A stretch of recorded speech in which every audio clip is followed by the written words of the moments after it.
අද බලන්න යන්නේ පොඩක් විශේෂ ගානක්. ඒ කියන්නේ මේක කිසිම ශ්‍රේණියකට එහෙම දාන ගානක් නෙමෙයි. මේක සිලබස් වල එහෙම ගන්නවන්න කියන එකක් නෑ. මේ සාමාන්‍ය නිකන් ගානක් කතා කරන්නේ. හරි බලන්න. මම ගාන බෝඩ් එකට දාගත්තා. ගානේ කියනවා අපිට x ධන xy ධන y සමානයි 74යි කියලා කියනවා. අපෙන් අහනවා x හා y ට ගන්න පුළුවන් උත්තර මොනවද කියලා අහනවා. අපිට තව දත්තයක්ත් දීලා තියෙනවා. x හා y කියන්නේ ධන නිකිල වේ කියලා. කියන්නේ ධන පූර්ණ සංඛ්‍යා කියලා දීලා තියෙනවා. ඊට අමතරව එකක් දීලා තියෙනවා x විශාලයි y කියලා. හරි. ওই ටික තමයි ගානේ දත්තය. මේක තමයි ගාන x හා y හොයන්න කියලා තියෙන්නේ. හරි. try කරලා බලන්න කැමති නම් වීඩියෝ එක නවත්තලා පොඩක් උත්සාහ කරලා බලන්න. හරින කමෙන්ට් එකක් දාගෙන යන්න. හරි. හදාගන්න පුළුවන් නම් කමෙන්ට් එකක් දාගෙන යන්න. හරි. බලමු. දැන් සමීකරණයක් කියන්නේ අපි දන්නවා නොදන්නා පදයක් හොයන්න පුළුවන් දෙයක්. එතකොට සාමාන්‍යයෙන් එක සමීකරණයකින් අපි හොයන්නේ හරියටම නිවැරදිවම අපිට හොයාගන්න පුළුවන් වෙන්නේ බොහෝ දුරට එක නොදන්නා පදයක් විතරයි. හරි.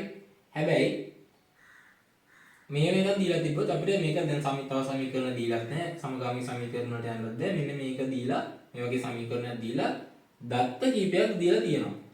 එතකොට අපිට නිශ්චිතම අගයකට යන්න බැරි වුණත් අපිට අගයන් කීපයකට සීමා වෙන්න පුළුවන් මේ වගේ දත්ත කීපයක් එක මේ වගේ ගානක් දුන්නොත්. හරි. අපි බලමු කොහොමද මේ වගේ ගානක් හදන්නේ කියලා. හරි. මම ගාන පොඩක් ආයෙ ලියා ගන්නම් පල්ලෙන්. x ධන xy ධන y සමානයි 74 කියලා. හරි. දැන් මේක අපි සාමාන්‍යයෙන් මෙහෙම ගමුකෝ. දැන් ඕගොල්ලෝ දන්නවා පොදු සාධක එළියට ගන්නවා කියන කතාව දන්නවා කෙලින්ම ගන්නට එන්නම්. හරි. පොදු සාධකයක් එළියට ගන්නවා කියන කතාව දන්නවනේ. හරි.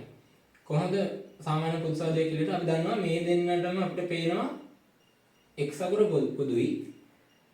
මේ දෙන්නට අපි දන්නවා y අකුර පොදුයි කියලා. හරි. අපිට කැමති අකුරක් එළියට ගන්න පුළුවන්. කැමති එකක් එළියට ගන්න ඕන. මම ඉතින් අපි පුරුදු අකුර x හින්දා මම ඒක ගන්නවා. හරි. අනේ මම මේ දෙන්නගෙන් x එළියට ගන්නවා. 1 ධන y ධන y සමානයි 74 කියලා තියෙනවා. හරි. ඊට පස්සේ ශබ්ද ඇහි ගණන් ගන්න එපා. හරි. අපේ විදිහට ශබ්ද ගණන් ගන්නවා. පාර බොහොම බිසි වෙලා. හරි. හරි. එතකොට හරි. දැන් මම කරේ x එළියට ගත්ත එක. හරි. දැන් අපිට මෙහෙම දෙයක් දැන් මම මේක මේ ගාණි පියවරන්නේ මම මෙහෙම දැන් හිතන්න පුළුවන් කියලා මම කියන්නේ. අපි හිතමු කවුරු හිතනවලු x තනි කරගන්න කියලා. හරි. දැන් මේවා ගාණි මම හිතා ගන්නවා ඔන්න x තනි කරගන්න කියලා. එතකොට මම මොකද ගන්නේ? 74 මේ පැත්තේ තියෙනවා. y ඉස්සෙල්ලා මේ පැත්තට දා ගන්නවානේ. ඊට පස්සේ මොකද ගන්නේ? මේ එක ධන y කියන එකෙන් මේ සමීකරණය බෙදෙනවා මේ පැත්ත. යා මෙහෙම දුන්න. එතකොට දැන් බලන්න සාමාන්‍යයෙන් මෙහෙම ගමුකෝ අපි. දැන් බලන්න දැන් මේකෙන් අපිට නිශ්චිත උත්තරයක් කරගන්න පුළුවන්. දැන් නිශ්චිත උත්තර කියන්නේ අපිට මේකේ ධන නිකිල කියලා දීලා තියෙනවා. ඔයගේ කාරණා කීපයක්ම දීලා අපිට මෙතනින්ද මේ උත්තරෙ මෙතන සුළු කරන්න බෑනේ. මෙතන නවත්තන්න ඕන. ඒතර සාමාන්‍යයෙන් අපි මේක මෙතන සුළු ගන්න පුළුවන් ක්‍රමයක් තියෙනවා. අපි එච්චර දුර යන්නේ නැතුව අපි හිතමුකෝ දැන් මේක මෙච්චර වැඩි අමාරු කරගන්න තු ක්‍රමයක් මේක හිතන්න.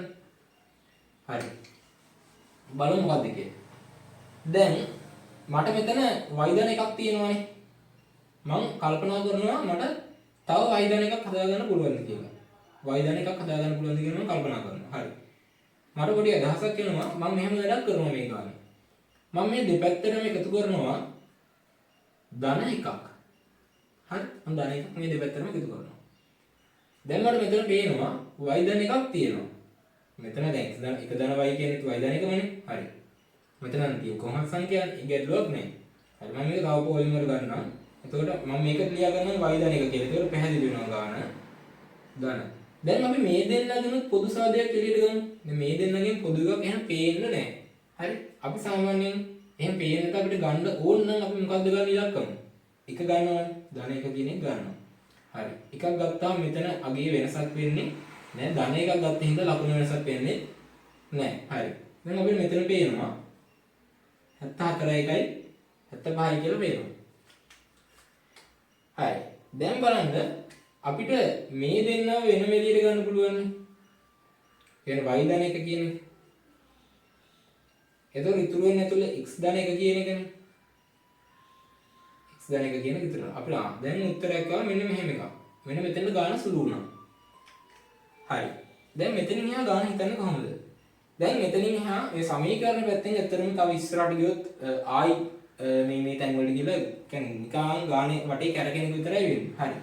දැන් අපි ඊට පස්සේ බලමු මෙන්න මේ දත්තයන් දිහා බලමු. මොකක්ද දෙන්නේ? x හා y යන ධන නිකිල වේගයෙන් දීලා තියෙනවා. කියන්නේ x කියන්නේ y කියන්නේ දෙකම ධන සංඛ්‍යා කියලා දීලා තියෙනවා. ධන පූර්ණ සංඛ්‍යා වෙන්න ඕනේ. හරි. එතකොට මෙන්න මේ y කියන එක ධන ඉලක්කමක් නේ. එතකොට ධන ඉලක්කම කර ධන ඉලක්කම එකතු වුණාම හැදෙන්නේ අනිවාර්යයෙන්ම ධන සංඛ්‍යාවක්. මෙයක් ධන. ඒ කියන්නේ මෙතනින් හැදෙන්නේ ධන සංඛ්‍යාවක්. එතකොට ධන සංඛ්‍යා දෙකක ගුණිතයෙන් තමයි 75 හැදිලා තියෙන්නේ. ධන සංඛ්‍යා දෙකක ගුණිතයෙන් තමයි 75 හැදිලා තියෙන්නේ මෙතන. හරි. දැන් අපි බලමු. දැන් මෙතනින් මේ ගාන හදන්න වෙන ක්‍රමයක් නැහැ. දැන් මෙතන සුළු කරායින් පස්සේ අපිට හිතන්න තියෙන දත්තෙන්. හරි. 75 හැදෙන්න පුළුවන් ආකාර මොනවද? දැන් ධන සංඛ්‍යා දෙකක් ගුණ වෙලා 75 දීලා තියෙනවා. හරි. 75 හැදෙන්න පුළුවන් ආකාර මොනවද? අපි හිතමු. එක් වරක් 75 නම් අපි දන්නවනේ අනිවාර්යෙන් හැදෙනවනේ. දෙවරක් නෑ. තුන් වරක්. ඔව් තුන් වරක් තියෙනවානේ. තුන් වරක් 25 තියෙනවා. හතර වරක් නෑ. පස් වරක් තියෙනවා. ඔව් තියෙනවා. පස් වරක් කීයද තියෙන්නේ? පස් වරක් තියෙනවා නේද බලන්න 15. හරි. 6 වරක් නෑ. 7 වරක් නෑ. 8 වරක් නෑ. 9 වරක් නෑ. 10 නෑ. 11ක් නෑ. 12ක් නෑ. මෙත්ත පාට 13ක් නෑ. 14ක් නෑ. 15 කියන්නේ මේකම. හරි. ඒ කියන්නේ මෙච්චරයි තියෙන්නේ. 75 හැදෙන්න පුළුවන් ධන සංඛ්‍යා දෙකක ධන පූර්ණ සංඛ්‍යා දෙකක ගුණිතෙන් හැදෙන්න පුළුවන් ආකාර තුනයි තියෙන්නේ. හරි. එතකොට දැන් අපිට මෙන්න මෙහෙම අවස්ථාවක වෙන්න පුළුවන් මෙතන දැන්. දැන් මෙතෙන්ට ගත්තා සමීකරණෙත් ගත්තා මෙතන මේ විදිහට සුළු කරලා ගත්තා. හරි. ඊට පස්සේ අපි බලමු දැන් මේක කොහොමද මෙතන යන සුළු කරා. හරි. මේක කොට මකා ගන්න. අපි මේක මම ගන්නම් කොට ඊළඟ පොඩිම කියන්නේ.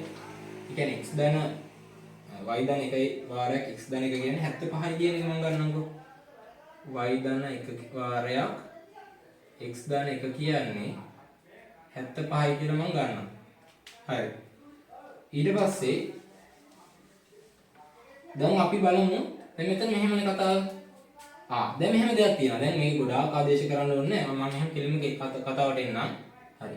ඒ කියන්නේ මෙයාව එක වෙන්න පුළුවන්. මෙයා 75 වුණොත්. මෙයා 3 වුණොත් මෙයා 25යි. මෙයා 5 වුණොත් මෙයා 15යි. එහෙනම් මෙයා කියලා ගන්න. අපිට මෙතන දීලා තියෙනවා මෙන්න මෙහෙම එකක්. y ට වඩා x මොකද්ද? x ලොකුයි කියලා දීලා තියෙනවා. කියන්නේ x වලට මේ දෙන්නම ගන්නම්. මෙයාට අපේ ලොකු එක්කන ආදේශ වෙන්න. පැහැදිලි වෙන කතාව. දෙන්නටම තුලා දෙන එකක් නම් අපි දන්නවා අපිට තේරෙනවා. x කියන එක කෙනා ලොකුයි නම් මේ ලොකු සෙට් එක ආදේශ වෙන්න ඕනේ මෙයාට. හරි. අපි බලමුකෝ ආදේශ වෙන්න පුළුවන් ආකාර කොහොමද තියෙන්නේ කියලා. මම ඉස්සෙල්ලා මෙහාව ගන්නම්. y ධන 1 සමානයි 1 වුණොත් x ධන 1 කියන එක කීයක් වෙනවද? 75ක් වෙනවා. ඊළඟට y ධන 1 කියන එක 3 වුණොත් x ධන 1 කියන එක 25ක් වෙනවා. ඊළඟට තව එකක් බලමු. y ධන 1 කියන එක 5 වුණොත් x ධන 1 කියන එක 15ක් වෙන්න ඕනේ. හරි. ඔන්න ඔය කතාව ටිකට එනවා.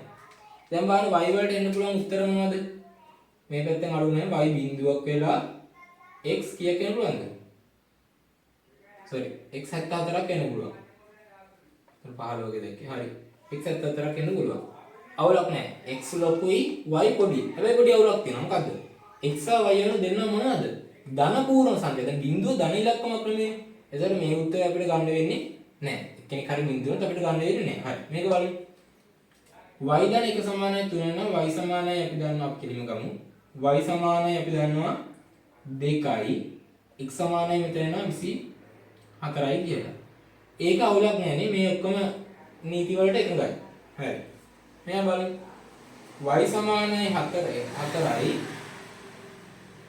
x සමානයි කීයද? 14යි. මෙයාත් අවුලක් නෑනේ.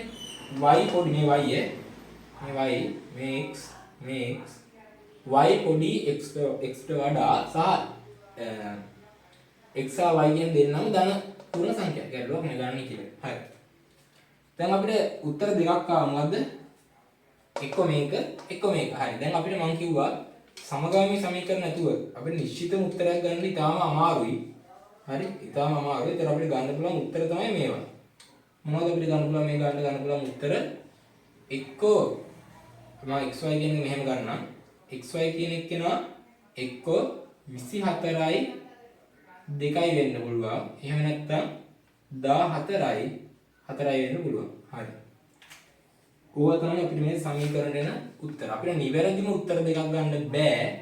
මේ තියෙන يعني මේ විච දෙය කියන්නේ මේ තියෙන ගාන හැටියට නිවැරදිම උත්තර දෙකක් ගන්න බෑ. හැබැයි අපිට ගන්න පුළුවන් සාධාරණ පිළිතුරු කිහිපයක්. හරි. පිළිතුරු කියව මම හරියටම කියන්නේ දෙකයිද එකක් ගන්න පුළුවන් වෙන අවස්ථාවක් තියෙනවා.